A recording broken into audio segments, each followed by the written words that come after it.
Bonjour à toutes et tous. Fragment reçoit Susana Gallego Cuesta, directrice espagnole du Musée des Beaux-Arts de Nancy.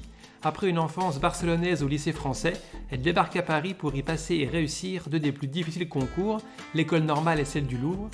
Nommée par la suite conservatrice en chef du patrimoine, elle nous raconte son métier, son rapport compliqué avec le système élitaire français et partage avec nous son ouverture d'esprit qui s'affranchit des normes. Belle écoute! Bonjour Susanna, merci d'avoir accepté cette invitation. Vous êtes née en 1980 à Huesca, en Aragon, puis avez grandi à Barcelone à partir de vos 5 ans. Pourriez-vous nous parler de votre famille et de votre enfance ? Bonjour Fabien, et merci de me poser des questions surprenantes pour un samedi matin. Ma famille, mon enfance, ma famille, on est arrivé à Barcelone alors que je n'avais qu'une petite sœur, et les deux autres petites sœurs sont arrivées à Barcelone même. Donc 4 filles en tout ? 4 filles en tout. On a emménagé à Barcelone et c'était vécu dans la famille comme le grand exil. Pourquoi d'ailleurs vous avez dû partir là-bas ? Parce que mon père a eu une opportunité de travail, okay. Et que mes parents ont toujours rêvé ça, et puis ils l'ont eu, c'est cool. Ils ont toujours rêvé de grandes études pour leurs filles, de grandes études, ça s'entend, l'université. Ah oui, donc ils se rapprochaient un peu. Ils allaient vers la ville où il y avait la fac et tout, alors que juste avant on habitait dans un petit village qui s'appelait, s'ils m'entendaient, ils seraient vexés de s'entendre nommer petit village, mais bon, un village, Monzón del Río Cinca. Qui est dans la province de Huesca, dans l'Aragon. Et, en campagne ? C'était la campagne ? C'est la campagne, oui. Ouais. C'est un petit bled agricole. Oui, donc ça fait un sacré changement d'aller dans à la grande ville. Sachant qu'ils avaient vécu à Lleida, la troisième grande ville de Catalogne, quelque temps avant, et que c'est des gens, eux, ils ont grandi à Huesca, mes parents. Le fait d'aller dans la grande ville, c'était cette opération de projection dans l'avenir. Donc, on est emménagé avec mes parents, ma grand-mère et ma sœur. Et puis, on a découvert le catalan, déjà. Oui, c'est vrai. Il a fallu apprendre à parler avec les gamins dans le parc à côté de la maison. Oui. Donc, en Catalogne, on ne parle que catalan On parle espagnol, bien sûr. Castillan, dit-on. Oui. Mais il y a un bilinguisme... quotidien. Il vaut mieux connaître le catalan pour être bien intégré. On peut parfaitement fonctionner en castillan toute la journée. C'est le cas de beaucoup d'immigrants latino-américains qui ne l'apprennent pas, le catalan. Oui. Après, c'est comme tout. Les gens ils s'expriment dans une langue. C'est quand même toujours plus intéressant de savoir qu'est-ce qu'ils racontent. Puis quand on est enfant, ça s'apprend très, très vite. Quand on est môme, on vous balance en immersion linguistique et au bout d'un mois, c'est fait. Au moins, on baragouine, quoi. Et donc, bref. Et puis, l'école, ma mère était instite, elle est à la retraite depuis. Ils nous avaient mis à l'école à côté de la maison. Et ça ne se passait pas bien du tout. Parce qu'on est donc en 84, 85. Et les réformes, le dictateur est mort depuis 10 ans à peine. Et la Constitution n'a même pas 10 ans. Et il y a des réformes éducatives à tous les étages, des réformes politiques. Le statut des autonomies vient d'être voté 2 ans avant. Et la Catalogne, comme toutes les autonomies espagnoles, essaye de se doter d'une éducation démocratique, parce que sinon, elle était tenue par l'Église. Ah oui ? Ah oui. Et en 85, c'est pas encore fait. Donc l'école à côté de la maison, c'est les bonnes sœurs. Ah oui, d'accord. Et c'est pas très cool, en fait. Ça se passe pas très bien. Pour vous ou pour toutes vos sœurs ? Pour moi. Okay. Mais mes sœurs ne sont pas encore scolarisées. Wayente, elle est encore elle est à la maison avec ma grand-mère. Ouais, je suis l'aînée. Et les petites, elles naissent peu de temps après, donc c'est des bébés. Et c'était horrible, quoi. J'allais en cours et il y avait cette espèce de... Ma prof s'appelait la sœur Conception. Et je m'en souviens encore, quoi. Elle était habillée de marron, elle était immense, avec des grosses lunettes. Je me faisais punir tout le temps parce qu'on était en uniforme. Ah oui. Et je trouvais ça pas pratique, la jupette à plis, là, pour me suspendre la tête en bas dans les arbres ou quoi. Donc j'enlevais ma jupette, donc je me faisais punir. Je courais, je sautais, je me faisais punir. Ça se passait pas bien, quoi. Et mes parents, qui à l'époque n'avaient que 2 enfants, se sont renseignés, puis ils ont entendu parler du lycée français. C'est un peu pour justifier comment une agente du service public, ma mère, a mis ses enfants dans l'école privée. Parce que c'est ça, le lycée français, c'est une école privée pour les non-français.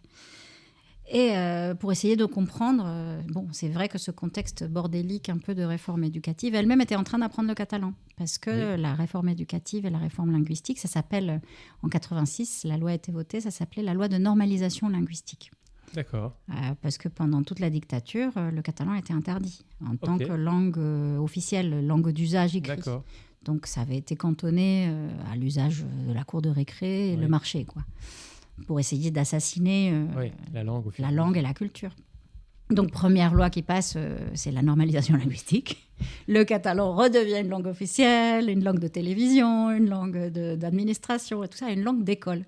Et ma mère, instite, doit apprendre le catalan. Elle était obligée de s'y mettre dans tous les cas. Elle s'y est mise, et donc elle était en formation à ce moment-là, et donc elle voyait bien que c'était un peu encore flottant, quoi. Donc je suppose que c'est un peu ça. Puis le lycée français, la maternelle du lycée français, est toujours dans une villa moderniste, une villa Art Nouveau, magnifique sur les hauteurs de Barcelone. Et je pense que ma mère et mon père sont allés là, ils se sont dit « waouh ». Et à l'époque, ils n'avaient que 2 filles, ils étaient riches. Oui, c'est ça, je veux dire.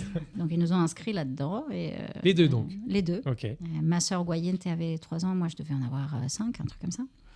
Et on apprenait le catalan et le français en même temps. Donc, logique, quoi. Ouais. C'est des langues coextensives. Et c'était assez génial. Et puis, il y a mes petites sœurs qui sont arrivées quand je suis rentrée en CP. J'étais la star du CP, parce que j'avais des sœurs jumelles. Ah oui.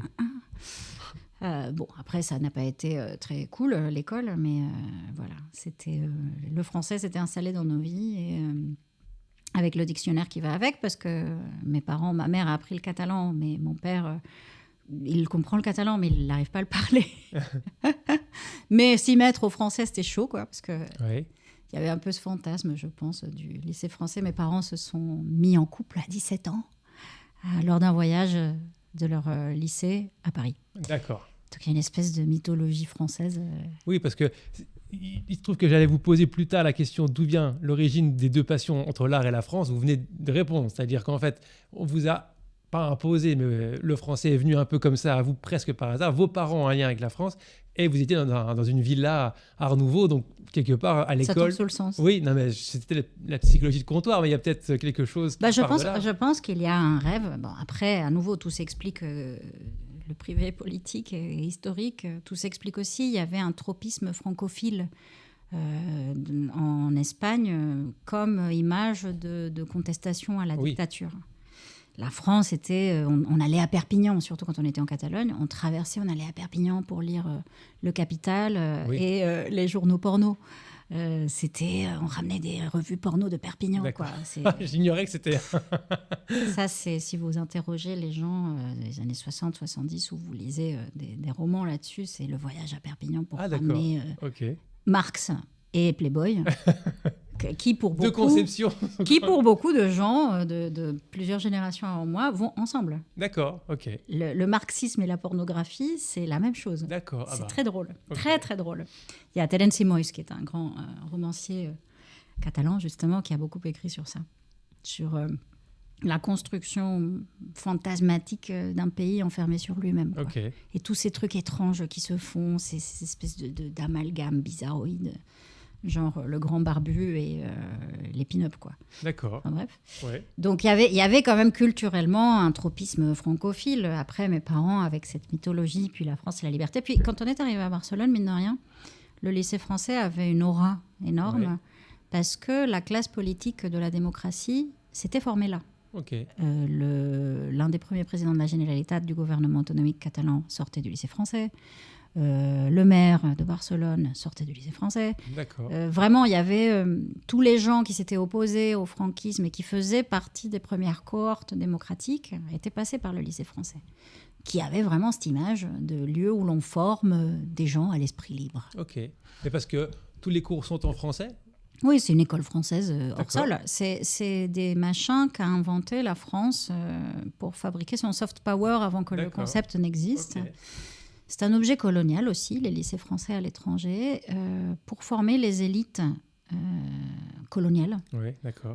Léopold Sédar Senghor s'est formé dans un lycée français à l'étranger, qui ne s'appelait pas exactement comme ça, mais bon, à Bogota, il y a un lycée français aussi, il y en a un autre à Jakarta, il y en a plein. Il y en a plein. Et il y avait cette idée, pas forcément uniquement dans des pays colonisés, l'Espagne étant un exemple, mais il y avait cette idée de former les gens à la culture française qui est par essence la culture des Lumières. D'accord. Okay. Je rigole parce que j'ai acheté cette mythologie jusqu'à très très tard. Hein. Vous y croyez plus? Non.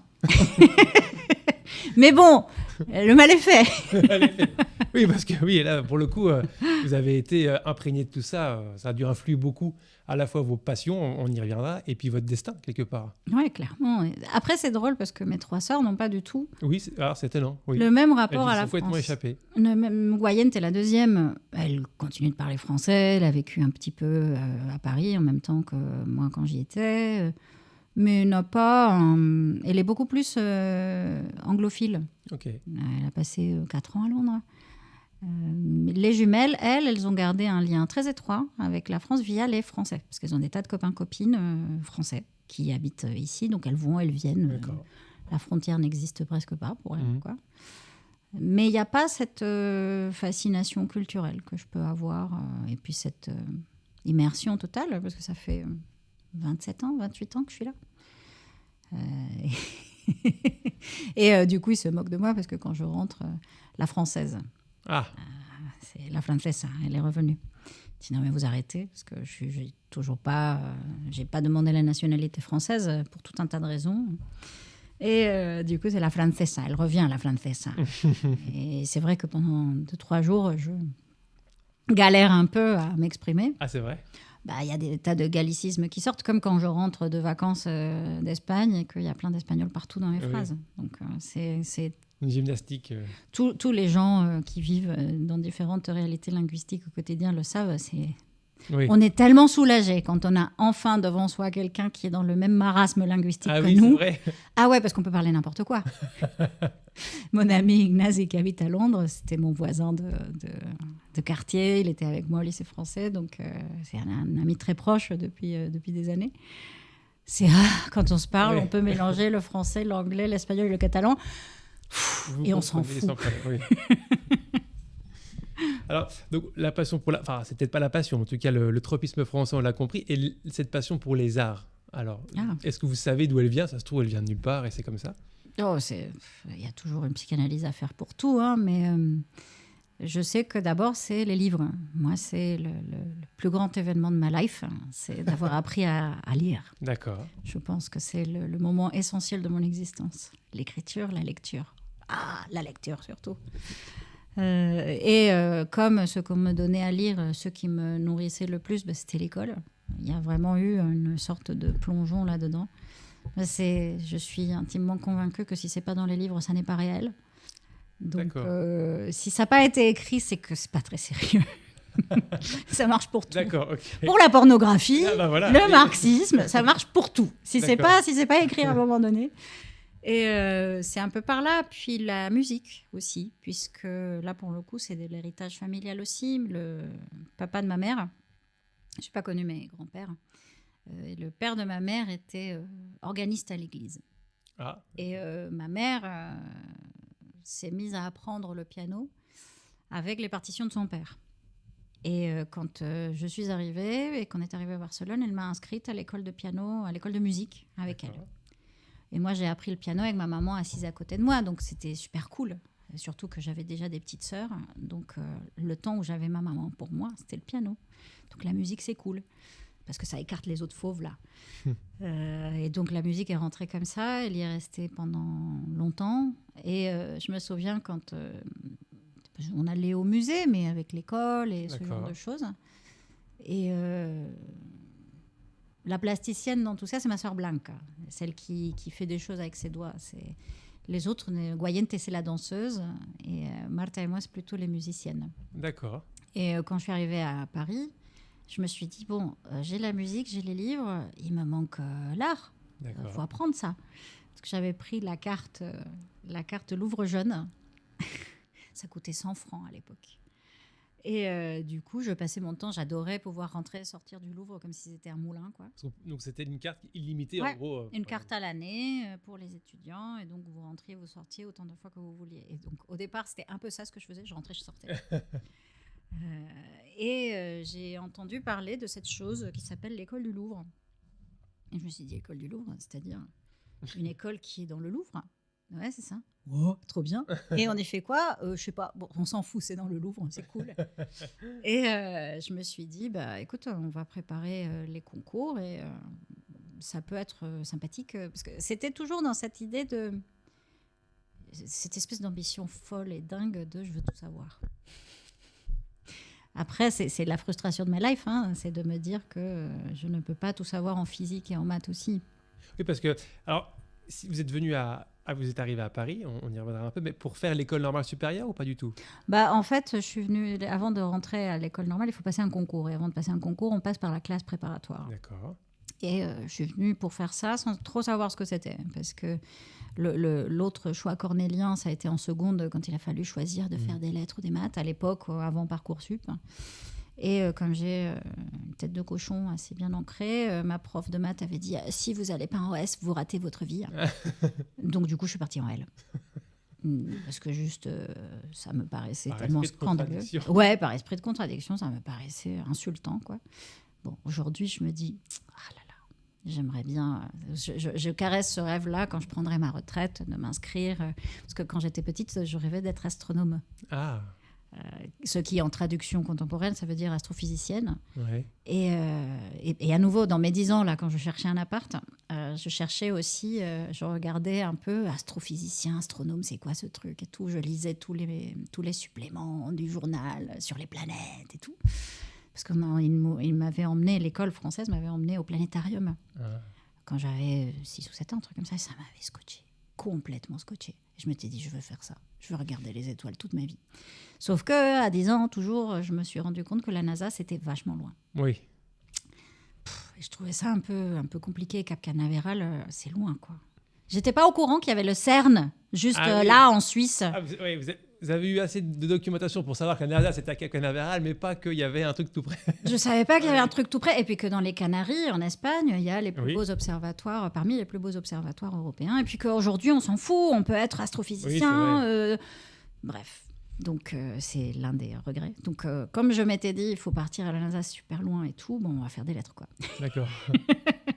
Et faire des lettres. Et puis, je rêvais de venir en France. Et mes parents m'avaient dit, écoute, c'est tout à fait légitime, mais vous êtes 4 et nous, on n'a pas les moyens de te payer ça, quoi. Parce que si on te le paye à toi, il faut payer aux 3 autres et on ne peut pas. Donc, je sais pas, regarde, il n'y a pas des bourses ou quoi. Et puis, j'en parle avec mes profs et il y a la prof de lettres, la prof de français qui dit « Ah, mais il y a un truc, ça s'appelle la classe préparatoire. » Et elle me manipule un peu quand même, parce qu'elle me dit ouais, et puis comme ça, vous n'auriez pas à choisir entre l'histoire, la géographie, la philo, vous pourriez tout faire. Et moi, je fais Et en plus, on est payé pour, trop bien. Et puis, il y a des bourses spéciales pour les étrangers qui ont des bonnes notes et tout. Je fais ah ouais, trop bien, c'est 2 ans renouvelables en 3e, machin. Elle m'a jamais parlé de l'école normale. Et moi, je me disais, c'est trop bien. On peut aller là, apprendre tous les trucs qu'on a envie. Bon, il n'y a pas les sciences, mais c'est pas grave, on peut y aller quand même. Et puis en plus, on est payé pour. Trop classe. Donc je remplis mes dossiers. C'était conditionné aux bonnes notes au bac. Donc bon, le temps de passer le bac et tout. Puis j'ai eu ma bourse et puis je suis arrivée en France et puis j'ai découvert le poteau rose. Oui, on vous prépare à un concours. On vous prépare à un concours d'entrée très sélectif. C'est un système de la violence et du mépris. C'est les hautes castes qui se reproduisent là-dedans. Mais c'était à Paris même. J'étais à Paris même, j'étais au lycée Fénelon. Et qui, en principe, était plus cool que H4, Henri IV. Et c'était lequel, l'autre, Louis le Grand en lettres. Je me souviens plus des classements. C'était il y a longtemps déjà. Et j'ai découvert un système impitoyable, quoi. Je me souviens du premier cours d'histoire. Il y a la prof d'histoire qui demande « Est-ce qu'il y a des gens du Sud dans la salle ?» Puis je vois des mains qui se lèvent et je me dis « Est-ce que je suis du Sud ?» Moi, je suis une fille du Nord, en fait. Oui, c'est vrai. La Catalogne, c'est au nord de l'Espagne, l'Aragon aussi. Je suis une fille des Pyrénées, quoi. Mais bon, je me dis, bon, par rapport à eux, c'est vrai, c'est le Sud. Je lève la main et elle dit, parce que les gens du Sud tiennent moins bien. Ah, d'accord. Et je fais, tiennent quoi? Je comprenais pas au départ. Oui. J'ai vu ce que ça voulait dire. Tous ces camarades du Sud ou les camarades banlieusardes ont tenu 1 mois ou 2. Ah, oui. Parce que c'était brimade non-stop, quoi. Ah, c'est horrible. C'est horrible. La prépa, c'est horrible. Et mon hypocagne, j'étais contente parce que j'avais un salaire, j'avais une bourse, mais ça correspondait au salaire minimum espagnol. Hein. Puis elle était versée pendant l'été. Ah, donc oui. quand je suis rentrée en Espagne, j'étais la reine du pétrole. J'étais là, ouais, vas-y, je vous paye des coups à tous. C'était trop bien. Et puis j'avais bien aimé quand même être à Paris. J'étais en foyer de jeune fille à côté de la rue Mouffetard à Paris. Et toutes mes copines venaient des quatre coins du monde parce que c'était un lieu de boursières comme moi. Ok. Donc il y avait il faisait froid, c'était dur, on était seuls, mais il y avait un truc, je sais pas, assez exaltant de la vie autonome à 18 ans, de devoir se prendre en charge, tomber malade pour la première fois alors que maman n'est pas là, parce que forcément ça n'a pas loupé. Oui.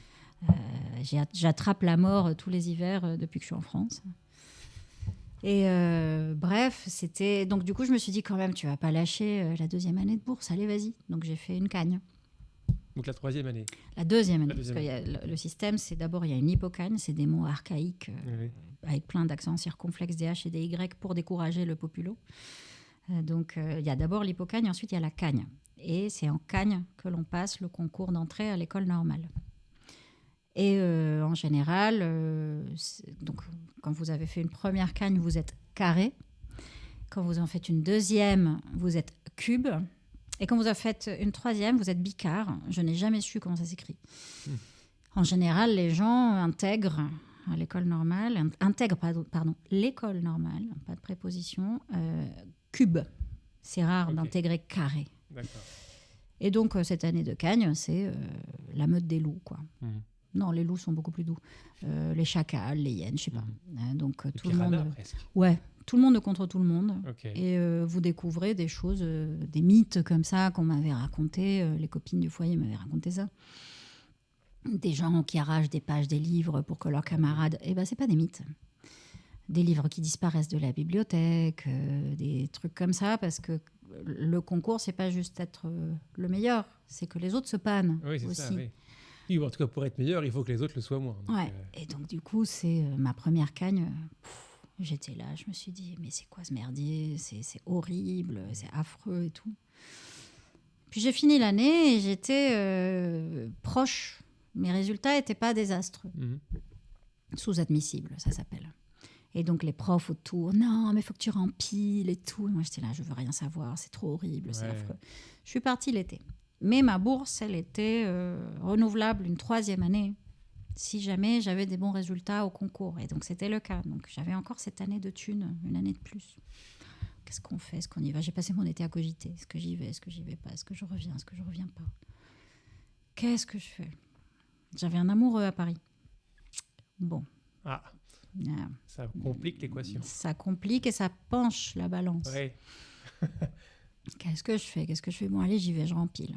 Et je rempile et ma première ou deuxième journée de ma deuxième cagne, il y a une gosse, une hypocagne, qui se suicide dans la cour du lycée. Elle a sauté du 5e étage et s'est tuée sur place. Et moi, je dis à ma prof de lettres, je dis, vous voyez bien que ce système est malade. Elle dit, mais non, elle est fragile. C'est comme ça qu'a commencé ma deuxième cagne. Ah oui, d'accord. Donc, sans pitié, sans tiep, comme dit une copine, sans tiep, ça a été OK, d'accord. Donc, c'est marche ou crève. On va écarter tous les oripeaux, toutes ces phrases de l'excellence, toutes ces balivernes. T'es là pour la thune. Donc, tu te bouges. Et donc, j'ai bossé comme une malade pendant 1 an et j'ai eu le concours. Et voilà comment je me suis retrouvée à devoir 10 ans à l'État français. C'est le deal. C'est vrai ? Oui, vous rentrez à l'école normale et en fait, toutes ces écoles, ces grandes écoles, c'est pas pour... Initialement, c'est pas fait pour créer de la distinction sociale. C'est fabriqué pour fabriquer des profs. L'école normale supérieure est née pour fabriquer les hussards de la République. D'accord. Et les hussardes de la République, donc les profs. Et donc, vous signez un contrat avec l'État.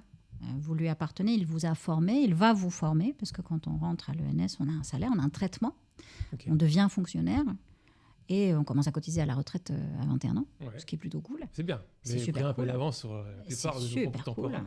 Surtout que dans ma famille, ils se sont toujours dit que quand mon père me demandait, mais tu veux faire quoi plus tard ? Et je dis, je vais apprendre. Je dis, mais souci, tu ne peux pas gagner ta vie avec ça. Et là, la preuve. Eh oui. Voilà. Hein. L'esprit de contradiction. Vous avez voulu montrer aux gens qu'ils avaient ils ont toujours tort.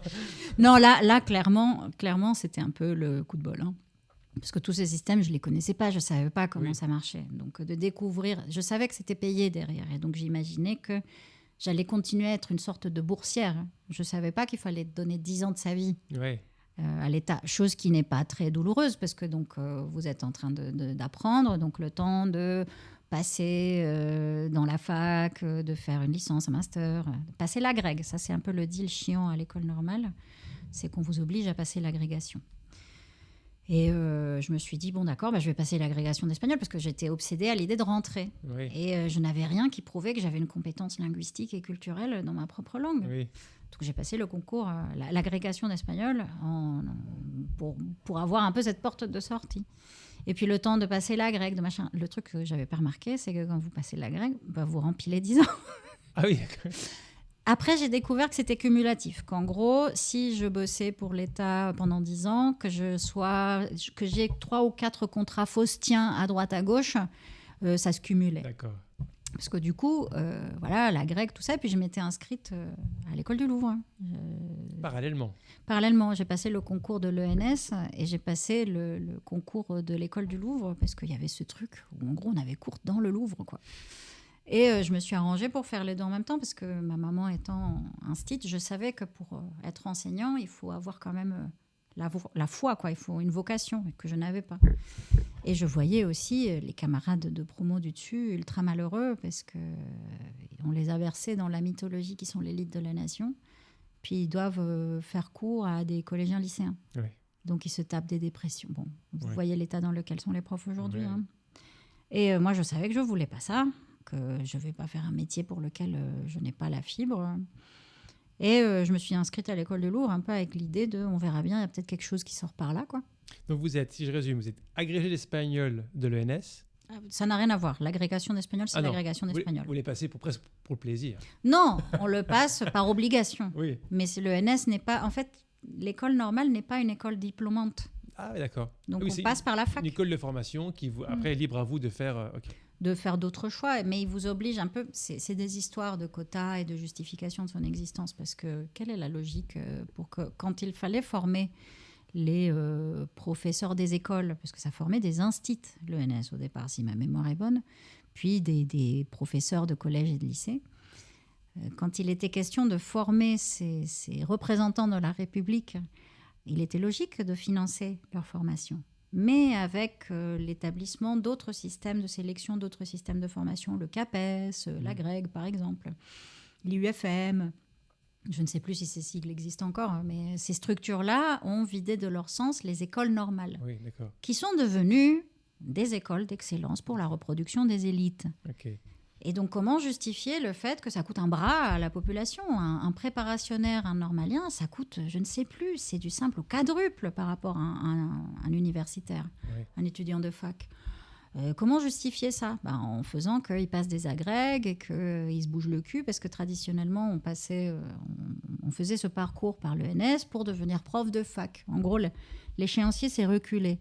Instit, puis prof de collège, puis prof de lycée, puis après prof de fac. Sauf que la fac, le bac est devenu aussi beaucoup plus ouvert. Tout le monde a son bac aujourd'hui. Donc, il y a de plus en plus de gens qui sont à la fac. Il y a de plus en plus de thésards. Donc, le privilège s'est étiolé. Et aujourd'hui, je trouve que ces systèmes-là sont à deux doigts de leur mort. Oui. Parce que, comment les justifier ? Ça sert à quoi, un normalien ? À rien. C'est des bêtes à concours, quoi. Nous sommes des bêtes à concours. Donc, comment on peut justifier, en plus en période de vache maigre, mais c'est comme la question de à quoi sert un énarque ? C'est le même trip, hein. Mais bon, ce sont les derniers bastions des élites socio-politico-économiques de la France. Donc, c'est peut-être les derniers qui tomberont. Mais... Donc voilà, se trouver une place là-dedans, c'était pas simple, quoi. C'était pas facile, mais ce salaire merveilleux qui était là était super. Mais voilà, oui, je suis normalienne, agrégée, docteur, qu'est-ce que je suis d'autre ? Conservatrice du patrimoine. Oui, c'est que... Donc, et vous avez un autre fait d'armes quand même. Vous avez été la première étrangère à réussir le concours du patrimoine, parce qu'il a été ouvert récemment. Donc c'est quand même pas rien. Est-ce qu'il y a beaucoup de gens en France qui ont en état étranger qui sont diplômés de l'ENS et de l'école du Louvre Je ne crois pas qu'il y en ait quand même beaucoup, parce que c'est presque antinomique de passer les deux. Je ne sais pas si c'est antinomique, mais... Pour vous, c'était naturel, mais j'imagine que pour la plupart des gens qui font l'ENS, l'école du Louvre, c'est... C'est pas forcément là qu'on va, non, c'est clair. C'est pas l'histoire de l'art. Parce que, justement, il n'y avait pas d'agrég d'histoire de l'art. Donc, à quoi ça sert si vous ne pouvez pas exercer derrière? Oui. Puis moi, c'est vrai que je fais des choix un peu par le cœur, et que l'école du Louvre, ça me tentait, mais il n'y avait pas d'issue. Il n'y avait pas de métier pour moi. L'école du patrimoine, l'INP, c'est devenu ensuite l'Institut national du patrimoine, n'était pas ouvert au nom français. Donc c'était un peu pour la gloire. J'ai fait plein de trucs pour la gloire. Après, j'ai beaucoup de chance. J'ai beaucoup de chance parce que la France se met à respecter les lois européennes à force. Parce que l'école normale supérieure était fermée aux ressortissants non français. D'accord. Jusqu'à ce que différentes injonctions européennes ont obligé la France à l'ouvrir. Parce que c'est la question de la libre circulation des personnes et des biens. Schengen, quoi. Et la France se targuait d'avoir des écoles d'excellence. Il ne fallait pas y aller. L'ENA, je ne sais pas si c'est ouvert, je pense que oui, ça a fini par, mais ça demandait des années. Toutes ces grandes écoles, elles étaient carapatées sur leurs privilèges parce qu'on ne va pas laisser ces va-nu-pieds d'Européens venir là, quoi. Et l'ENS s'était ouvert 5-6 ans avant que je n'y arrive. L'INP s'est ouverte l'année où je l'ai passée. Mais ça faisait 6 ou 7 ans que je regardais. D'accord. Et je leur disais, vous savez que vous êtes en contradiction avec le droit européen. Oui, ça va se faire. Mais vous savez que vous êtes en contradiction avec le droit européen. Et j'étais une grande pro, je lisais les bulletins officiels à l'époque. Et quand je suis tombée sur l'annonce du concours ou de l'année suivante, et il était écrit conditions pour s'inscrire, être ressortissant de l'Union européenne. Je relis, à l'époque j'étais pas presbyte, je relis 1, 2, 3 fois, et je suis allée à l'école du patrimoine pour leur dire bonjour, c'est ouvert aux étrangers. Non. Mais pardon, mais c'est écrit là. Donc j'ai cherché le décret d'application, j'y suis retournée pour dire pardon, mais c'est écrit là. Bref, mes rapports avec l'État français sont un peu complexes. Mais c'est quand même une sacrée performance. Comment vous expliquez cette réussite alors que le français n'est pas votre langue natale? Parce que déjà pour un Français, avoir l'ENS, le concours, réussir ensuite la grecque, c'est déjà extrêmement compliqué, très peu y arrivent. Mais en étant espagnol et parallèlement en étant à l'école du Louvre, comment vous expliquez ça? Parce que votre mère institutrice vous a appris le devoir d'apprendre. Je suis enfant de prof. Je suis enfant de prof voilà. Quand même. Hein. Ça marque, on le sait, les enfants de profs sont... sont souvent très disciplinés, très scolaires, très sages. Et c'est mon cas. C'est clair que c'est valeur d'effort et tout. Quand je disais que j'ai appris le piano parce que ma mère était assise à côté de moi, c'est que c'est vrai. Elle a passé beaucoup de temps. Mes 2 parents ont passé beaucoup de temps. C'est ma maman qui a expliqué les fractions à tous mes copains-copines. Et à tous les copains-copines de mes sœurs. Donc, attention. Oui. Tout le monde s'en souvient d'ailleurs encore. Oui, il y a quelque chose de très scolaire dans tout ça quand même. Hein. C'est ce que ça veut dire d'avoir tous ces concours. Mis à part, l'un de mes cousins s'est foutu de ma gueule. Il m'a envoyé une photo tu ressembles à Kim Jong-un maintenant, avec, vous savez, à quoi ressemble les dictateurs coréens avec leurs plastrons pleins de médailles. Là. Oui, c'est ça. Oui, tu ressembles à Kim Jong-un maintenant. Donc, mis à part cette blague, il y a quelque chose de tous ces concours. La seule chose que ça dit, c'est qu'on est capable de répondre à la commande. On est capable de répondre aux consignes. Et ça, c'est quelque chose de très profondément inscrit dans l'école républicaine. On forme les gens à répondre à la consigne. C'est ce que j'ai découvert avec beaucoup d'amertume en vieillissant, que l'école n'était pas une école de l'apprentissage de la liberté, que c'était une école pour former des soldats. Et je suis un très bon soldat, ce qui n'est pas un titre de gloire extrême, quoi. Et que mon amour pour la langue française et pour sa folie, parce que ce pays n'est pas fait que de soldats, sinon il n'existerait plus depuis longtemps. Justement, ce que j'ai appris à découvrir derrière tout ça, je l'ai appris malgré tout ça. Parce que j'ai une copine qui me dit toujours mais quand même, tu dis pique-pendre de ce système d'excellence et tout, mais c'est quand même là que tu as appris plein de trucs. Je dis oui, mais à quel prix? Ma jeunesse est passée là-dedans. Tout ce que j'aurais pu inventer, je ne l'inventerai jamais, parce qu'on m'a fait rentrer dans des cases. c'est peut-être pas très bien gérer les ressources d'un pays, les ressources culturelles et inventives, que de mettre les gens dans des cases. Et aujourd'hui, c'est l'une des choses qui me porte, c'est d'essayer de maintenir des espaces sans cases pour que celles et ceux qui inventent puissent inventer. Moi, je sais fabriquer des cases et je sais les identifier, je sais répondre à la commande. Mais c'est pas ça qui fait avancer une société. Oui. Et clairement, oui, ça peut faire peur quand je balance ça. C'est genre, oh putain. Et la meuf, je dis toujours, j'ai pas fait l'ENA, ça va. Ça aurait pu être pire. Mais ça ne parle pas ça ne parle pas de créativité ou d'excellence, quoi. Oui. Et comment une étrangère peut faire ça ? Il y en a plein, des étrangers qui se portent super bien en français. Bien sûr, non, mais quand même, je trouve la performance assez remarquable. La littérature française est pleine de gens qui s'expriment là-dedans sans que ce soit, et qui s'expriment merveilleusement bien là-dedans sans que ce soit leur langue. Oui. C'est l'une des choses qui me plaît beaucoup d'ailleurs en Europe, parce que c'est pas que le cas de la France, il y a d'autres, mais la France est assez symptomatique de ça, de gens qui se sont installés ici, qui se sont exprimés en français, qui sont devenus des classiques de la langue française. Bien sûr, Christine de Pisan était italienne, Samuel Beckett était irlandais, Milcy Oran, lui, il était, j'ai peur de dire une bêtise, roumain. Oui, je crois, oui. Roumain, quand même. Oui, là, mais c'est... Je voulais dire par là que eux, c'est des artistes. C'est un peu plus simple que de passer, j'imagine, des concours extrêmement difficiles que même les Français n'y a. Parce que justement, mais j'ai longtemps enseigné dans la classe préparatoire intégrée à l'école du patrimoine, à l'Institut du patrimoine, pour former les jeunes gens de classes défavorisées. Parce que c'est vrai que c'est l'un des gros enjeux de la République, c'est toutes ces écoles d'excellence, comment on fait pour en craquer le verrou. Et donc, des jeunes personnes, pas du bon milieu, qui passaient le concours. Et donc, je leur apprenais à faire des dissertes. Et je leur disais, c'est l'un des secrets les mieux gardés de la France, qu'en fait, on peut craquer le code. C'est un jeu.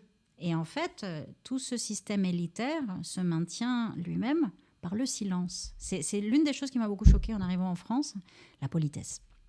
Les codes de la politesse, qui sont des codes intégrés et naturalisés, mais c'est un code. Et personne n'est capable de vous l'expliquer, genre vas-y, je te fais un cours pour que tu te sortes un peu de la panade, parce que j'ai commis tellement d'impairs. Et encore, aujourd'hui je l'ai fait, mais consciemment. Je parle comme une poissonnière exprès. Je mélange les niveaux de langue, parce que je sais maintenant c'est quoi un niveau de langue, mais quand j'avais 18-19 ans, je merdais, mais à tous les étages, quoi. Et j'ai mis longtemps à comprendre, et à décortiquer le truc et tout. Et la disserte, c'était exactement pareil. Il y a un code, il y a une manière de faire. Sauf qu'on ne va pas te l'expliquer. Et d'une, parce que beaucoup de gens ne savent pas l'expliquer. C'est un système intégré et métabolisé dans les cellules. Mais ce n'est pas racontable. C'est difficile de raconter son système de parenté quand on est là-dedans. On a besoin d'un anthropologue pour venir le décrire.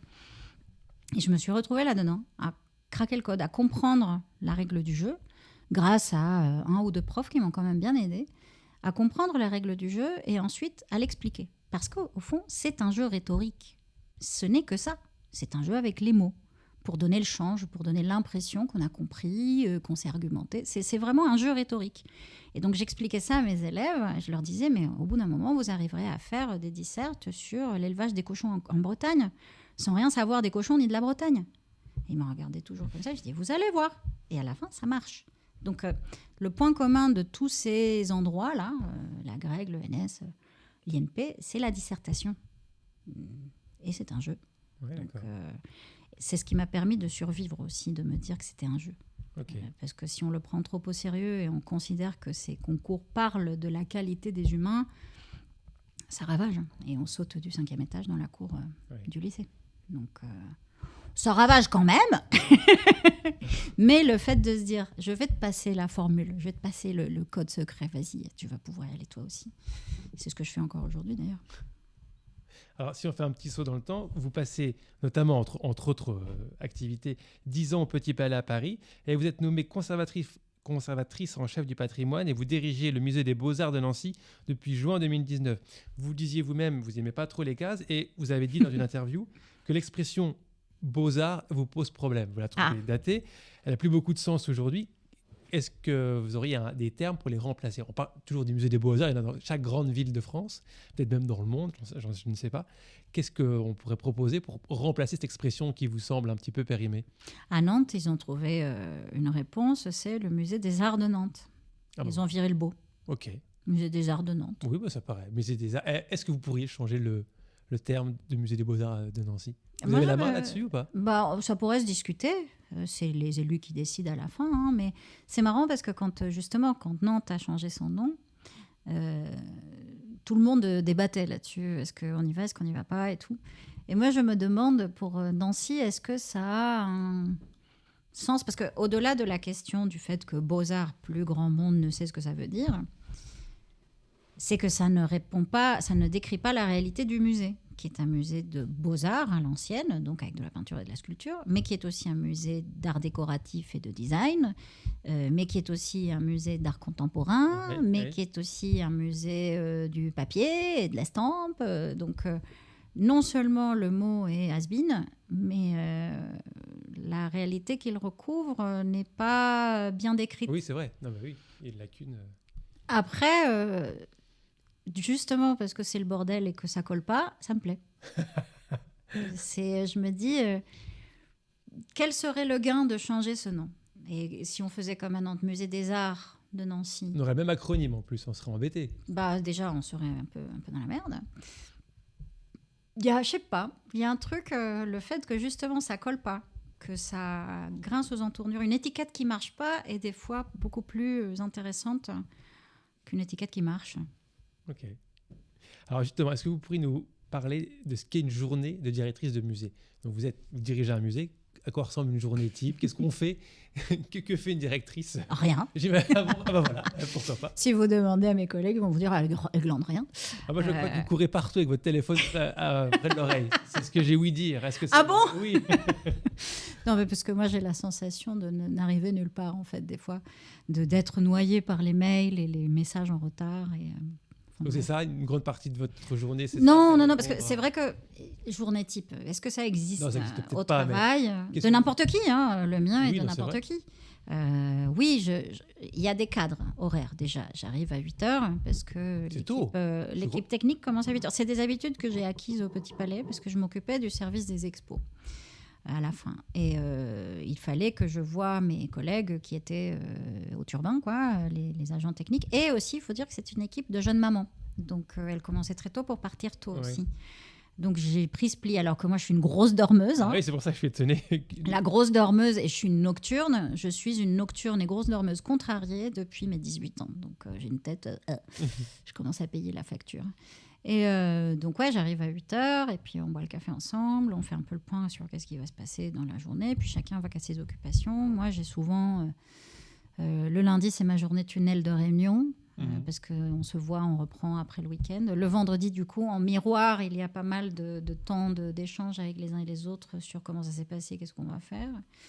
Il y a beaucoup de rendez-vous, parce que c'est vrai que j'ai une vision du métier qui veut que mon rôle est celui de l'interface, de l'interpersonnel.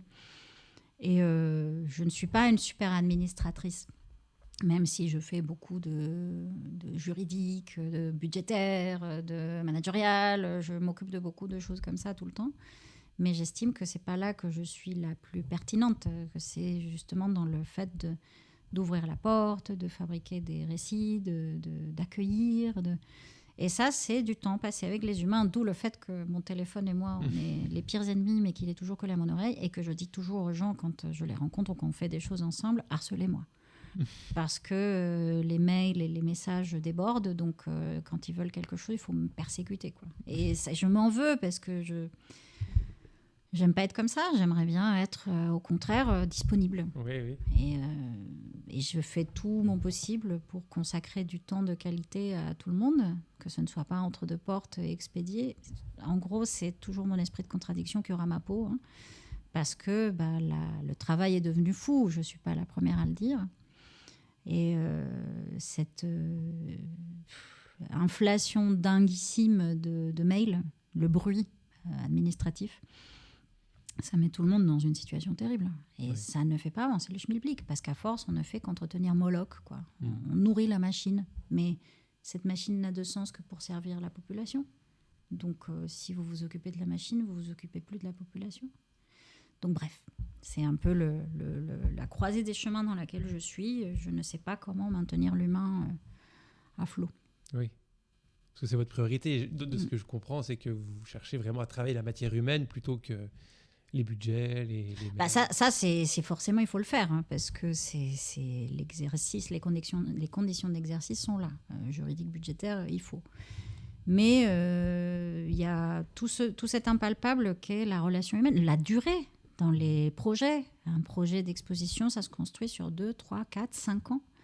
Un projet d'acquisition, pareil, c'est la qualité d'une conversation avec les artistes, les marchands. C'est pareil sur un projet humain de service, c'est le temps que l'on consacre. C'est pour ça que je suis là 8 heures, parce que le temps que l'on passe ensemble, c'est super important. Et c'est un temps qui ne laisse pas de traces administratives. Il ne se voit pas. Donc c'est pour ça que je dis, je ne fous rien. Je ne fous rien. Et pourtant, les idées, il faut bien qu'elles prennent le temps de naître, de germer, de s'affiner. Des fois, il faut les ranger, puis il faut les ressortir, puis il faut les retester là, puis faire avec. Et faire avec, ça aussi, c'est l'une des grandes découvertes de l'âge adulte pour moi. Je vais vite. C'est pour ça que ça me désespère d'être en retard. Parce que je vais vite, je fais tout vite. Je comprends vite. Et j'ai réalisé que pendant très longtemps, c'était genre, je vais le faire moi-même, comme ça, ce sera fait au moins. Et j'ai réalisé que non, qu'on va beaucoup plus loin quand on y va à plusieurs. Mais que ça suppose d'aller plus lentement. Oui, il faut s'adapter au rythme des autres. Et c'est des fois très chaud. Et puis, surtout, les accompagner suffisamment bien, sans interférer, tout en étant là pour... Et après, le résultat est super, vraiment. Il y a là, vous allez voir cet automne, dans quelques semaines, l'exposition Nancy 1925, une expérience de la vie moderne, est un projet collectif, vraiment collectif, de nos 3 musées. Et ça tue sa race, pour le dire en bon français. C'est une très belle chose. Et à tous les étages de l'exposition, du catalogue, du discours, de la programmation, de la médiation, tout est porté, tout est habité. Mais ça demande du temps, du stress. Et cette exposition-là, par exemple, vous êtes partie prenante. Est-ce que c'est une idée à vous? Est-ce que c'est vous qui l'avez chapeautée? Est-ce que le terme vient de vous? Comment ça se passe? Moi, je suis l'œil de Moscou, comme j'aime dire. Vous êtes au-dessus de tout. Je suis l'œil de Moscou. D'accord. La maîtresse des horloges. D'accord. Le maître de ballet, là, qui est avec son bâton et qui marque le rythme. En fait, une programmation, ça se fabrique... bien sûr, quand on m'a recrutée à Nancy, je suis arrivée avec des esquisses de programmation. Voilà ce que je voudrais faire. Okay. Je m'étais renseignée, bien sûr, avant de proposer quoi que ce soit, parce que je trouve que ça ne sert à rien de faire des programmations hors sol. Et d'une, parce que pour faire la énième exposition Picasso... je ne sais pas, puis si ça se trouve, tout le monde est super fan de Picasso, tout le monde veut voir Picasso tout le temps, ou les impressionnistes ou quoi, mais... Quand on vit un peu dedans et qu'on en voit beaucoup des expos, il y en a un peu marre, c'est tout le temps les mêmes. Donc déjà, il faut fabriquer un peu du sur-mesure. Et donc, je suis arrivée avec des lignes qu'il a fallu ensuite transformer en réel. Et pour ça, il faut voir les gens, il faut connaître les collections, il faut discuter avec les uns et les autres. Je suis très à cheval sur le fait que dans nos institutions, il y a plein de talents, plein de cerveaux, plein de capacités, donc il faut les mettre en avant. Donc, je n'aime pas beaucoup faire appel à des commissaires extérieurs hors sol qui arrivent et qui disent il faut faire comme ci, il faut faire comme ça. J'aime beaucoup que ça vienne de l'intérieur. Donc, l'une des premières questions que j'ai posées en arrivant, c'était à mes collègues. Et c'est, vous avez envie de faire quoi? Ils étaient un peu comme ça, genre quoi? Je dis, ouais, t'as envie de faire quoi? Qu'est-ce que tu portes en propre? Et c'est comme ça qu'un certain nombre de projets sont sortis. Celui-ci, par exemple, qui était dans les tuyaux dès avant le Covid. Et c'était une exposition qui aurait dû avoir lieu en 2023. Et la pandémie est passée par là, a mis tous en dessus-dessous, changement de mairie, tout ça. Et puis du coup, on s'est dit, les élus nous ont dit, mais pourquoi vous ne le faites pas en 25? Ça ferait 100 ans. Et nous, on était là, oui, mais c'est pas l'anniversaire de quoi que ce soit, machin, nanana. Puis après, on se dit, écoutez, pourquoi pas? Pourquoi pas? C'est pas plus mal. Et donc, ce projet a muté, parce que c'était un groupe de personnes au départ qui le portait, puis qui a changé, puis c'est d'autres personnes qui sont arrivées, puis il a muté vraiment profondément. Et j'ai été la coucheuse du truc. Okay. J'aime beaucoup ce rôle. D'accord. J'aime beaucoup ce rôle heuristique d'accompagner les gens pour qu'ils sortent un projet. Okay. C'est ce que j'appelle, en rigolant, l'œil de Moscou, mais la sage-femme, quoi. Ok, oui, c'est ça, c'est un beau terme. Est-ce que vous avez déjà vu dans votre vie un film ou une série qui raconte bien votre métier, ou quelque chose qui s'en rapproche en tout cas?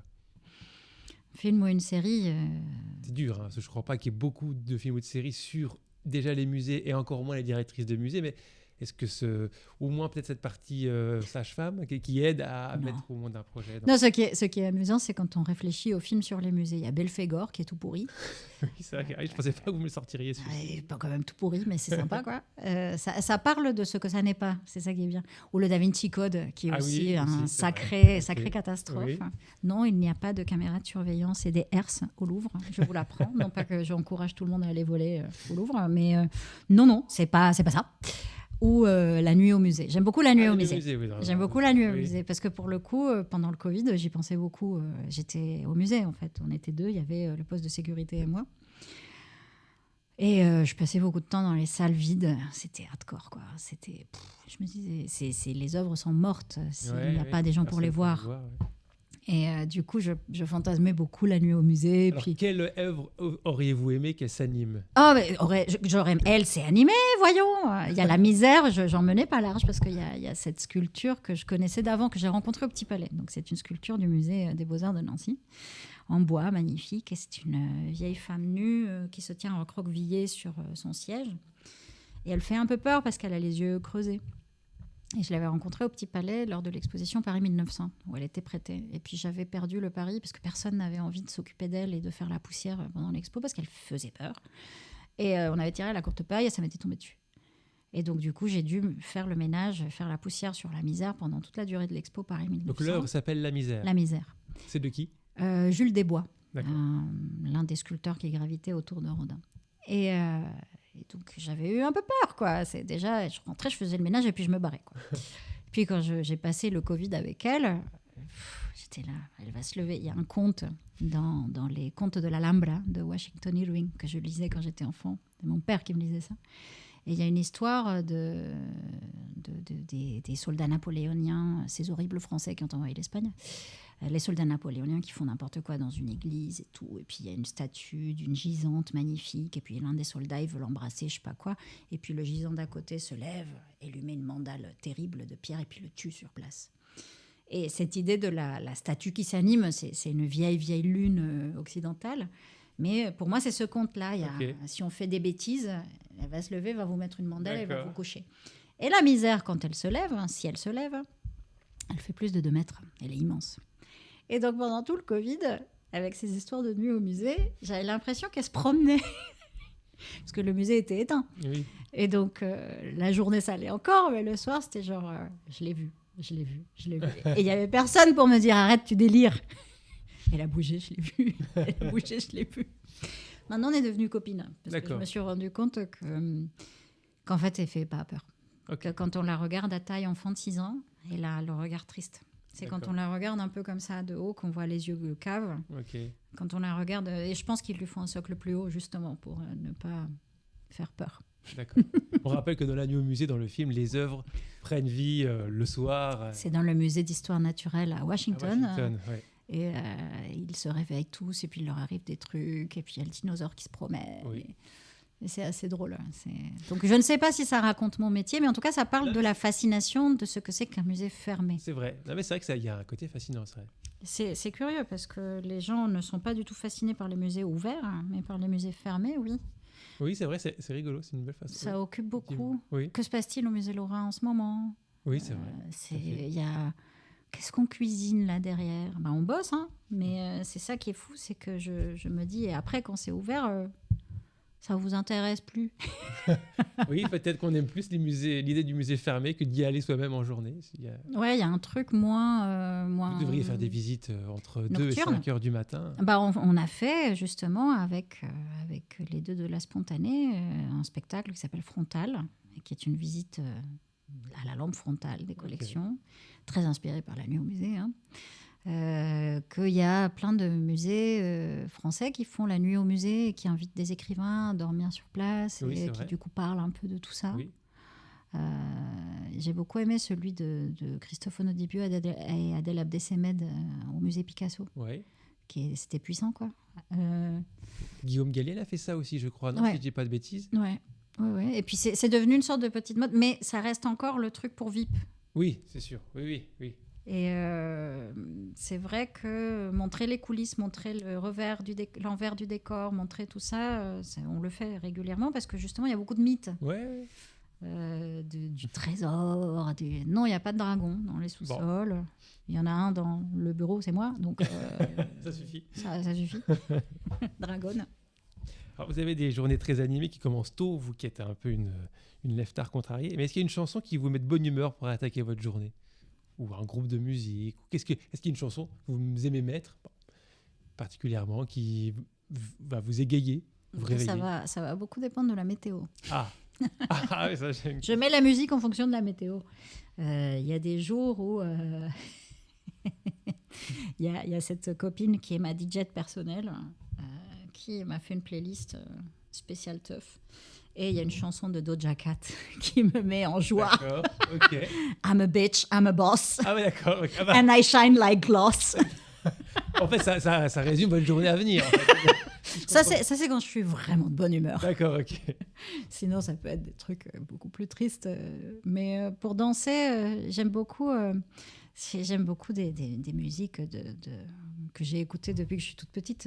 Jimmy Somerville et les Communards. J'adore danser sur ça. Et ça me met de très, très bonne humeur. D'accord. You Make Me Feel Mighty Real, par exemple. Il y a beaucoup d'anglais dans tout ça. Ou Peret, un grand musicien gitan de Barcelone qui nous donne la banane aussi, avec une chanson qui est un hymne à sa ville. Et ça danse très bien. D'accord. Ok. Bon, ça fera une belle playlist pour tous les gens qui nous écoutent s'ils veulent. Un peu curieuse ma playlist. Éclectique comme vous l'êtes, je trouve qu'il y a un petit peu de tout. Alors, entre autres réussites, vous parvenez à doubler le nombre de visiteurs en quelques années, et notamment en attirant un public plus jeune, grâce, vous le disiez tout à l'heure, à l'entrée au musée de tous les arts urbains, corporels, visuels. Est-ce qu'il y a une ou plusieurs œuvres que vous montreriez à des jeunes enfants pour qu'ils s'éveillent à l'art? Est-ce qu'il y a une clé? Il y en a déjà beaucoup. L'équipe de médiation le sait très bien, parce qu'elles sont les premières interfaces avec les tout jeunes, et avec les écoles, et avec les tout petits. Il y a vraiment des tout petits qui viennent au musée. D'accord. Et qui, en fait, ils sont super zen au musée. Hein. Ceux qui commencent à être un peu mal à l'aise, c'est les ados. Ouais, d'accord. Mais les tout petits de 3-4 ans, ils gambadent, ils voient des trucs, ils s'arrêtent, ils adorent. Ils n'ont aucun souci. Il n'y en a pas une ou... Il y en a une qui... Elle fonctionne plutôt avec les 8-10 ans. C'est l'œuvre de Yayoi Kusama qui est dans l'entrée du musée, la boîte de lumière, comme on l'appelle. C'est ça. Ouais. Mais les tout petits en ont peur, parce qu'ils ont peur de tomber dans le trou. Oui. Alors que des choses comme des sculptures, ça va leur parler plus, ou l'armure en verre a beaucoup de succès auprès des tout petits. D'accord. Et le très grand Rubens aussi a beaucoup de succès auprès des tout petits, parce que sur la droite, il y a un bébé, mais c'est un bébé gigantesque qui fait la taille d'un petit adulte. Et les tout petits de maternelle, quand ils arrivent, c'est la première chose qu'ils voient. Ils restent comme ça, genre, c'est qui ce géant? Tout le reste, ils ne voient pas, mais ça, c'est quoi ce truc? Et c'est assez intéressant à voir, cette projection physique. Donc, je n'ai pas l'impression qu'il faille éveiller les enfants à l'art. Oui. Ils sont très spontanément à l'aise. Je savais que vous me reprendriez de voler. Je savais à quoi je m'exposais. D'ailleurs, je pense que vous allez encore plus m'en vouloir, parce que là, je vais vous mettre dans un dilemme terrible. Si un feu se met à détruire votre musée, je ne souhaite pas, mais quelle œuvre vous sauvez en premier? Déjà, on s'assure qu'il n'y a personne dedans. Ouais, ça, c'est déjà gentil. Mais c'est plus que gentil. C'est une conversation que j'ai eue un ami libraire. On discutait beaucoup de ça à une époque. lors des élections, il y a longtemps déjà, quand Le Pen était au second tour. Et on parlait de patrimoine, de création, de livres, de machin, de trucs et de bidules. Et ce copain me disait ouais, mais quand on voit ce que votent les gens, ils sont débiles. Entre une œuvre d'art et la pensée de ces gens, vraiment, l'œuvre d'art toujours. Et moi, je disais non. Non. C'est d'abord les humains, parce que c'est les œuvres d'art à venir. Donc, entre la vie d'un humain et une œuvre d'art, il n'y a pas photo, quoi. Donc, c'est vrai que la question de la destruction du musée, c'est l'une de ces fantaisies, qui n'est pas qu'une fantaisie, hein, parce qu'on se pose la question toute seule comme des grandes. Est-ce qu'il faut brûler le musée ? Qu'est-ce qu'on sauve ? Et qu'est-ce qui est représentatif d'une culture ? Qu'est-ce qui est... Déjà, il y a des choses toutes simples. Je ne pourrais pas prendre la misère, elle pèse trop lourd. Ah bah il faut réfléchir au côté pratique. Un plan de sauvegarde des œuvres, ça se construit comme ça. Hein. C'est qu'est-ce qu'on protège sur place, qu'est-ce que l'on peut donc embarquer. La question se pose vraiment. Bien sûr. Les inondations, on n'est pas trop enclin à être inondé à Nancy, ça va. Mais le Petit Palais, c'était le premier risque. L'inondation, donc on était prêt à ça. Et ici aussi, c'est... qu'est-ce qu'on protège sur place ? Nous, ce serait le feu. Le feu ravage vraiment beaucoup, énormément tout. Donc, on pourrait protéger justement le Rubens gigantesque, on ne peut pas partir avec. Donc, il faudrait qu'on le protège sur place ou qu'on le sacrifie. La misère, elle pèse lourd, tout un tas de sculptures. Du coup, qu'est-ce qu'on ferait ? On prendrait les petits tableaux. Il faudrait qu'on prenne Manet, clairement, puisque c'est la Joconde du musée, le Méry-Laurent. Il faudrait qu'on parte avec. Le Monet qui est de l'autre côté du mur. Ils ont une taille suffisante pour qu'on puisse les transporter facilement. Tout dépendrait de ce qu'on peut aller dans les étages ou pas. Dans quel cas, il faudrait attraper le Jordans vite et partir avec. Il y a vraiment ces questions-là sont liées. On ne peut pas décider de la valeur culturelle d'un objet tout seul. On ne peut pas décider de sa valeur culturelle et sociale juste uniquement par sa valeur d'assurance. Mais ensuite, il y a des impératifs tout simples. Il y a le feu qui part, il part où ? On fait comment ? Quel est le plan de sauvegarde et d'évacuation ? Et ça, c'est des décisions que l'on prend collectivement et rationnellement, aussi bizarre que cela puisse paraître. Bon, on va sortir de cet enfer. Vous avez été faite tout récemment, en juin dernier, chevalière des arts et des lettres, et preuve de votre humour, de votre ouverture d'esprit, et on peut le dire aussi de votre excentricité. Vous l'avez fait en présence, donc souhaité, j'imagine, de clowns, ce qui est quand même pas banal. C'est peut-être la première fois que ça doit arriver aussi. On a un peu tourné autour depuis le départ, mais d'où vous vient ce goût pour la marge et ce côté non conventionnel ? Alors là, on l'a évoqué à plusieurs reprises depuis le début de notre conversation, mais est-ce que... Les clowns, c'était même pas prévu, parce qu'en fait, j'invite les copains-copines, et puis ils me demandent de tous, est-ce qu'il y a un dress code ? Et je dis, venez comme vous vous sentez le plus à l'aise et le plus beau. Et donc, les clowns me disent, on peut venir en clown, parce que c'est comme ça qu'ils se sentent le plus à l'aise. Très bien. Je dis, vas-y, vous venez comme vous voulez. Et on le sait très bien que quand un clown met son nez, on ne sait pas trop ce qui va se passer. Et ça s'est passé comme ça s'est passé. D'accord, très bien. La marge. Est-ce que c'est la marge ? Je sais pas. Ça m'intrigue. Peut-être aussi parce que mon expérience linguistique, je sais pas, le fait d'être... c'est pour ça que je disais, je suis née en Aragon, j'ai grandi en Catalogne. Cette expérience migratoire minime est assez fondamentale. Vous êtes double immigrée parce que vous êtes une aragonaise, on dit comme ça, en Catalogne, puis une espagnole en France. Et parisienne après à Nancy, ça peut être aussi une forme de... J'aime beaucoup me nommer par l'insulte. En Catalogne, il y a une insulte raciste pour désigner les enfants d'Andalous, donc par extension les hispanophones qui sont venus dans les années 60 lors du boom économique travailler, les charnegos. Charnego, c'est une insulte classiste, horrible. Et j'aime bien dire que je suis charnega. D'accord. Parce que je trouve que ça parle beaucoup de ma position. Je suis là, on ne peut pas ne pas me voir, mais j'arrive avec autre chose. Et je trouve que c'est ce qui rend ce pays intéressant. Moi, c'est ma petite migration toute minime.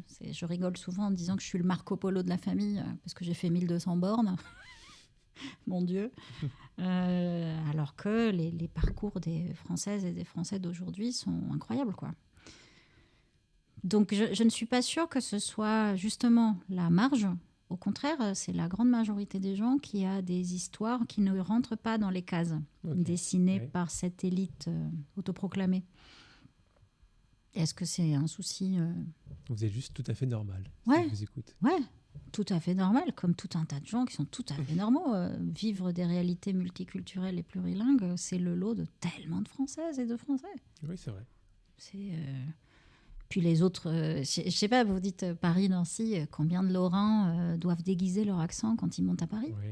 C'est n'importe quoi. Oui. C'est quoi ce pays ? Je me souviens, j'avais découvert ça avec une copine toulousaine à Paris. Une collègue qui m'avait dit, j'avais compris qu'elle était de Toulouse très tard, ça faisait des années qu'on bossait ensemble. Oui. Tu étais de Toulouse, toi t'as pas d'accent, c'est curieux. Je dis, ah non, mais parce que j'ai pris des cours pour le gommer. Ah oui. Je dis, quoi ? Je dis, bah ouais, quand je suis arrivée à Paris, on me recrutait pas parce que je faisais pas sérieuse. What ? Et je suis un peu tombée de ma chaise. Oui. Donc c'est vrai que ce que je trouve pas normal, c'est cette norme. Oui, c'est une belle phrase. Ouais, assez horrible.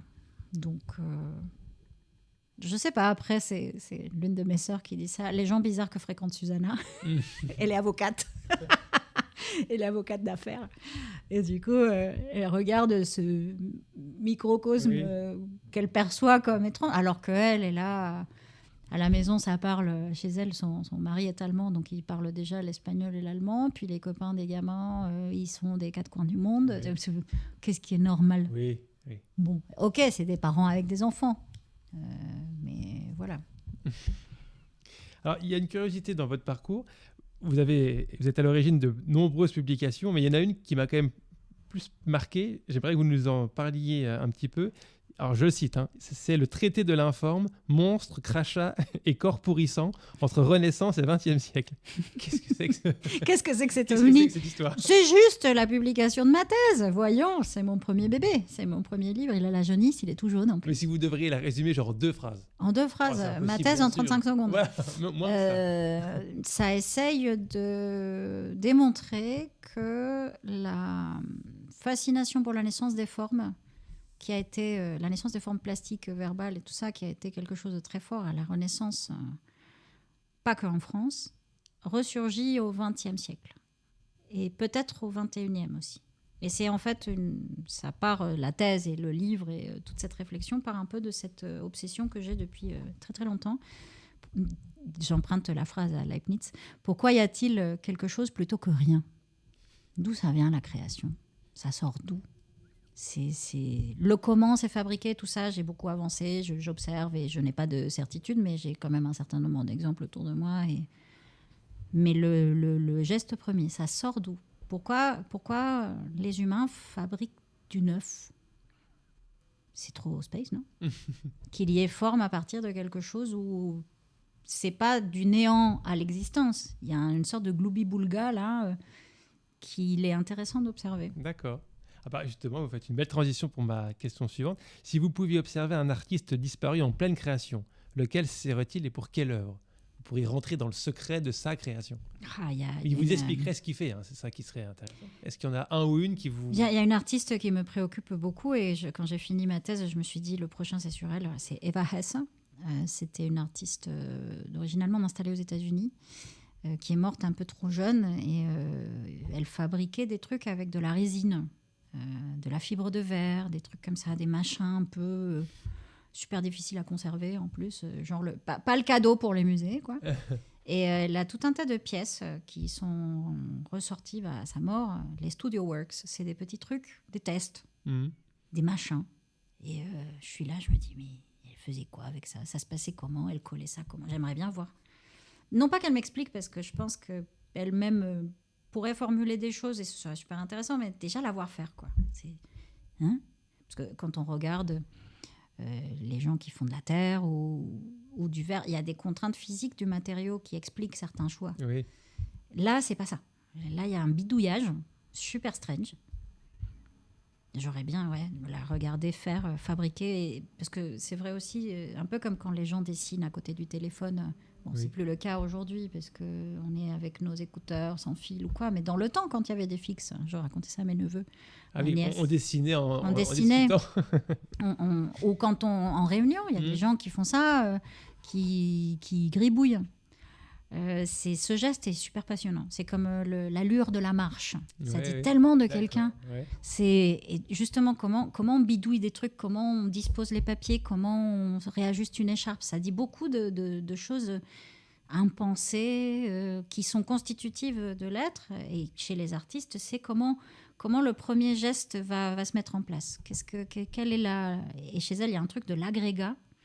Du collage, la résine, le papier de journal, les bidules qui traînent dans l'atelier. Okay. Mais ces bidules, ils ont traîné là comment ? Vous auriez aimé la voir. Ouais. Okay. Alors, on passe à tout à fait autre chose. Vous qui êtes maintenant devenue une vraie Nancéenne, on peut le dire, quel est votre lieu préféré de la ville ? Le musée ? Pourquoi pas ? Mais là, vous y passez beaucoup de temps. Je triche. Vous avez parlé de la place de la Carrière qui vous... Ouais, elle est très poétique. Elle est très poétique, toute déglingos comme ça. elle est très belle. J'aime beaucoup... Ou un café, ou ça me va très bien comme réponse, si ça vous va. J'aime bien traîner le long du canal. Ah oui, d'accord. J'aime beaucoup traîner le long du canal. Entre autres parce qu'il y a les ponts qui se lèvent et quand il y a une péniche qui passe, j'adore regarder ça. C'est pas souvent, mais ça arrive, c'est vrai. Mais quand ça arrive, je suis là, trop bien. J'aime beaucoup le café, le Bouclard, qui est en face de l'école d'archi. D'accord. Parce qu'il sert des trucs trop bons et il y a des tas de trucs trop drôles dedans. Ok, ça m'étonne pas que vous me citiez le Bouclard. Oui, non, franchement, pour ceux qui connaissent, vous y avez votre place parfaitement. Et j'aime beaucoup la vue sur l'école d'archi, oui, sur ces grandes lames incroyables, en ciment. Je trouve ce bâtiment super beau. J'aime beaucoup aller sur le plateau de Haye, parce qu'il se trouve que j'ai noué des liens là-haut et c'est tellement arboré. Oui. Et tout le monde, quand les gens me parlaient du Haut du Lièvre, le Haut-Dul, moi je connais un parc en fait. Et donc je sais à quel point c'est biaisé et j'aime bien y monter parce que j'ai la sensation de partir en expédition quand je prends le bus. Oui. Comme ça. Ou descendre, j'aime bien aussi descendre de Michto à pied jusqu'au centre. J'aime beaucoup cette balade qui traverse, qui longe les voies et qui traverse et qui descend. J'aime beaucoup les promenades descendantes. Prendre le bus pour monter jusqu'à la cure d'air. Okay. Parce que je suis un peu feignasse quand même. Et ensuite redescendre. Oui. J'aime ça. La vue depuis la maison Prouvé aussi. Oui. Très bien. Vous en avez demandé un, vous en avez donné 10, mais au moins c'est bien, ça nous donne envie d'explorer la ville. Et je ne vous ai pas demandé votre lieu préféré à Barcelone. Ah, oula. C'est pareil, là, je vais vous demander de faire court parce que... Il y en a trop. Oui. Mais en ce moment, c'est sur la terrasse de ma sœur Marta avec ma petite nièce Alma qui a 2 mois et demi dans les bras. D'accord, c'est une très très belle réponse. D'accord. Elle a une belle vue sur Barcelone de sa terrasse. C'est une cour intérieure barcelonaise, sans plus d'intérêt, pour l'autochtone, mais pour l'émigré. Pour ce que ça représente. Oui. D'accord.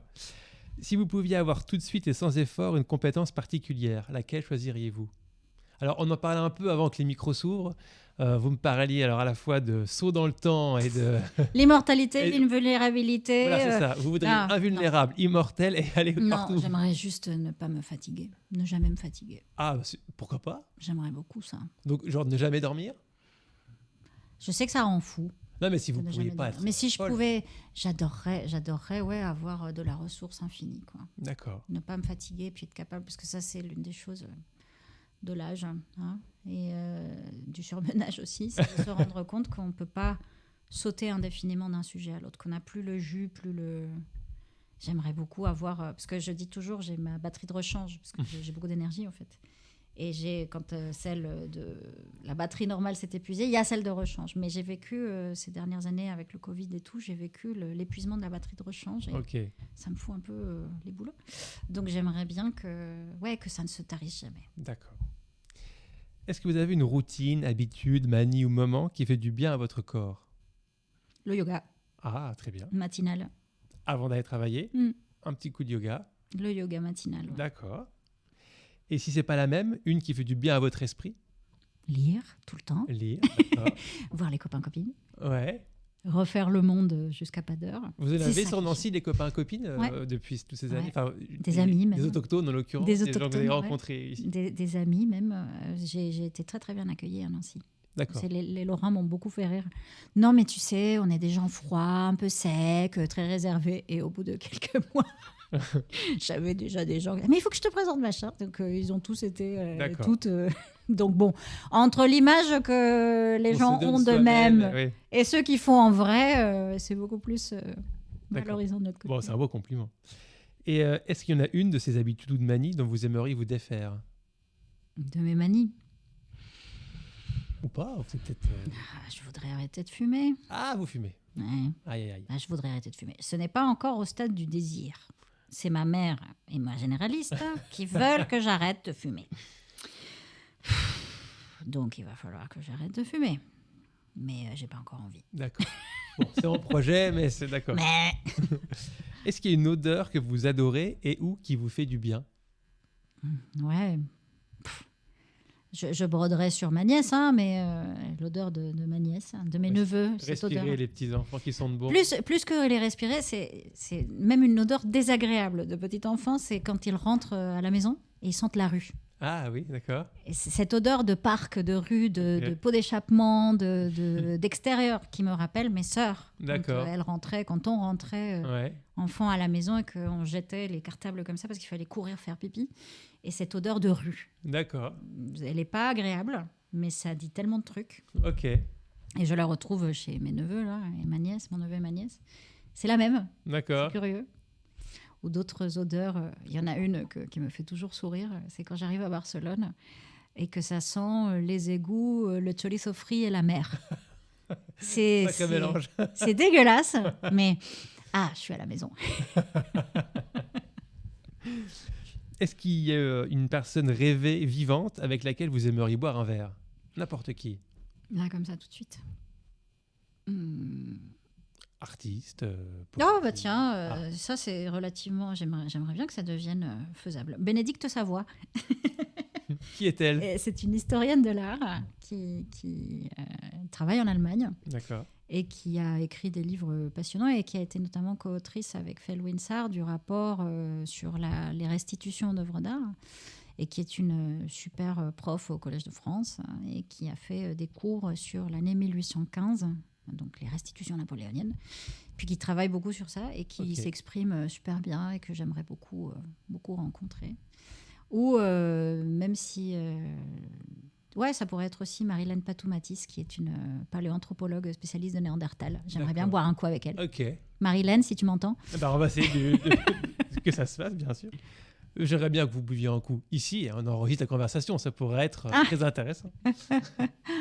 Et enfin, est-ce qu'il y a une chose à accomplir qui vous comblerait ou vous apaiserait?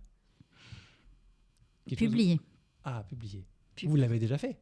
Oui, mais c'est des essais. J'ai publié énormément, quand même un certain nombre d'articles scientifiques, de livres, tout ça. Plutôt de la recherche, donc en l'occurrence, j'imagine. Non, oui, de la recherche. Voilà. Ouais. Mais là, vous aimeriez publier un roman? Un roman et poème. C'est en chantier. Donc c'est en cours. J'ai envoyé mon recueil de poèmes à des concours. C'est en catalan, donc je les ai envoyés en Catalogne. Donc on va voir si on me ferme la porte au nez ou quoi. Et les romans, je me disais que c'est la résolution à tous mes problèmes. Les poèmes en catalan, les romans et les nouvelles en français et les contes pour enfants en espagnol. Et puis voilà, comme ça, c'est réglé. D'accord. Parce que je ne suis pas d'accord avec moi-même depuis des années. Donc voilà, je pense que ça m'apaiserait. Je ne sais pas, je fantasme sans doute parce que j'imagine que c'est le genre de choses qui n'est jamais réglé. Mais de réussir à publier ces petits morceaux de fiction. Ok.